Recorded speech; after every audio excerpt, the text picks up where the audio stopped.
Hi, my name is Bola. Welcome back. Thank you so much. If this is your first time, please do not forget to subscribe, click the bell for notification, and comment. If this is not your first time, if you have not subscribed, please do so today. In this video, we'll be taking 4 tips for moms returning to work after COVID. Yes, you heard me. 4 tips for moms returning to work after COVID.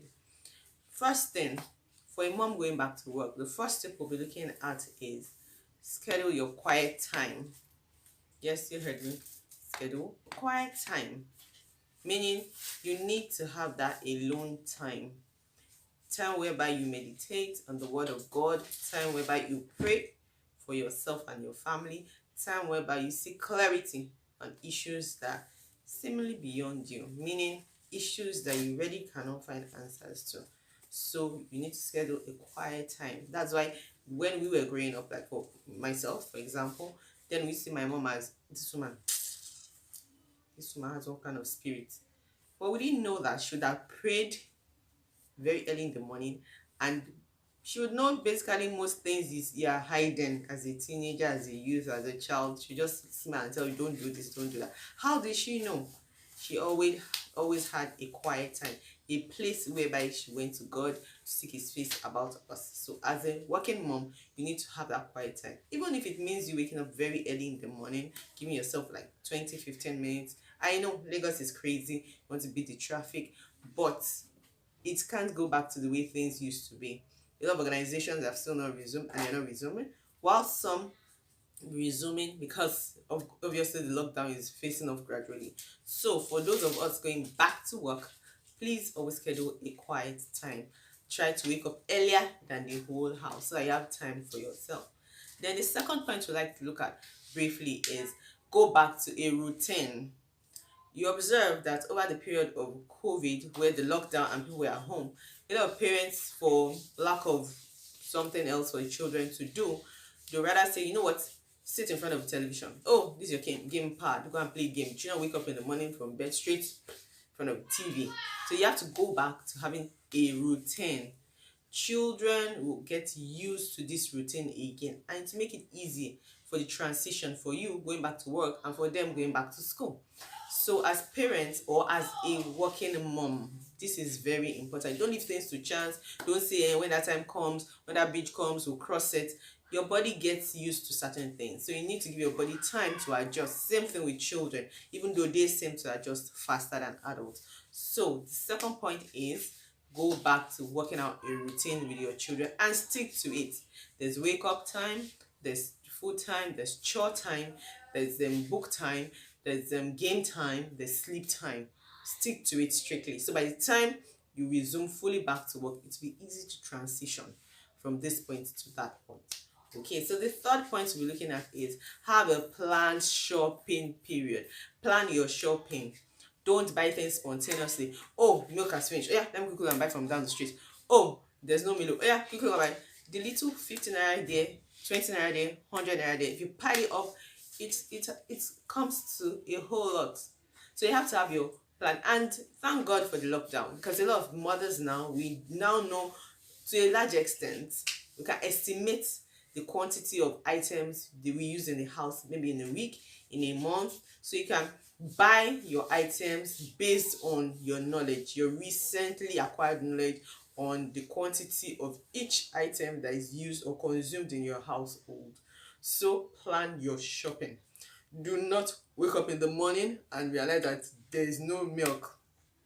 Yes, you heard me. A lot of us guilty, but we have changed because we realize that that is another way of losing money. We'll take that. If you would like us to take that in another video, please comment in the comment box. Do you understand? Okay, so you plan your shopping so you're able to save some more money, and that's where you ease a lot of stress off you. Then lastly, the fourth point we're looking at in this particular video is have a full timetable. Yes, I know. People say, yes, we had that growing up.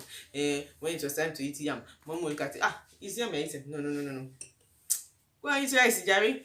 Do you understand? Yes. And a lot of us will say, when I was working before, I had the timetable. It was always there. We just use it for one week. They'll start passing it by. But I've observed that most reasons why mothers don't go through with the full timetable is because those items are not in the house. You wake up on a Wednesday morning, children are supposed to take pap and maybe akara or mama, and you realize, oh, there's no pap, oh, there's no custard.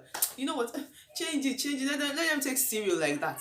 That's what happens. But if you have planned your shopping based on the items required in the house and based on the timetable you draw up for your family, you realize that it's easy. The easiest thing, in fact, stress-free, is to follow a full timetable. That way, you don't have to start cracking your brain every morning. What are they going to eat today? Or before you sleep at night? It's already there. And to a large extent, you have planned the nutritional values that the children will have in the course of the day, rather than just going on rolling with the flow, giving them anything that is available to eat. So as a working mom, going back, thinking of how to go back for resumption after the whole lockdown is over, it's a good thing to look at those 4 basic points again. Subsequent video we'll look at other points, but these points that we spoke about, the first one, remember, plan a quiet time for yourself. Schedule a quiet time for yourself. It's very important to seek the face of God for yourself and for your family, and to draw strength that you need for the course of each day, because motherhood is fun, but it is a great deal of work. Then secondly, we looked at shopping. No spontaneous buying. Nope. Plan your shopping. Yes, weekly, monthly, 2 weeks, every 2 weeks, quarterly, annually. Plan your shopping. Make sure the items are available.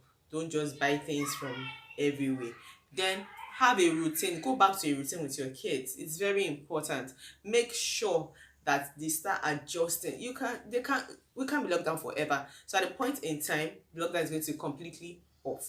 Then what happens? Is it then you want to start teaching them how to go back to routine when everybody's in a hurry? So it's best now that there's no pressure to start up a routine that can fit into your work program, that can fit into their school program as well. Then lastly, draw up a food timetable so that there will be nutritional balance, so that you won't give yourself that extra stress. It can be off you. Draw a food timetable and stick to it. Yes, you heard me. Stick to it. These are very key, important factors or items or basic tips for returning moms, dear working moms. So I hope you enjoyed the video. If you like us to discuss any other thing, maybe you like some other tips, or you like this video, please click the like button so I'll be able to take subsequent series on tips that could help working mom go back to work seamlessly. Then also, please subscribe to our channel so I'll be getting notification as we put the videos out. As I said earlier, if this is your first time, click the subscribe button, click the like button. Thank you so much. This is Bala once again recording this YouTube video from Lagos. Bye.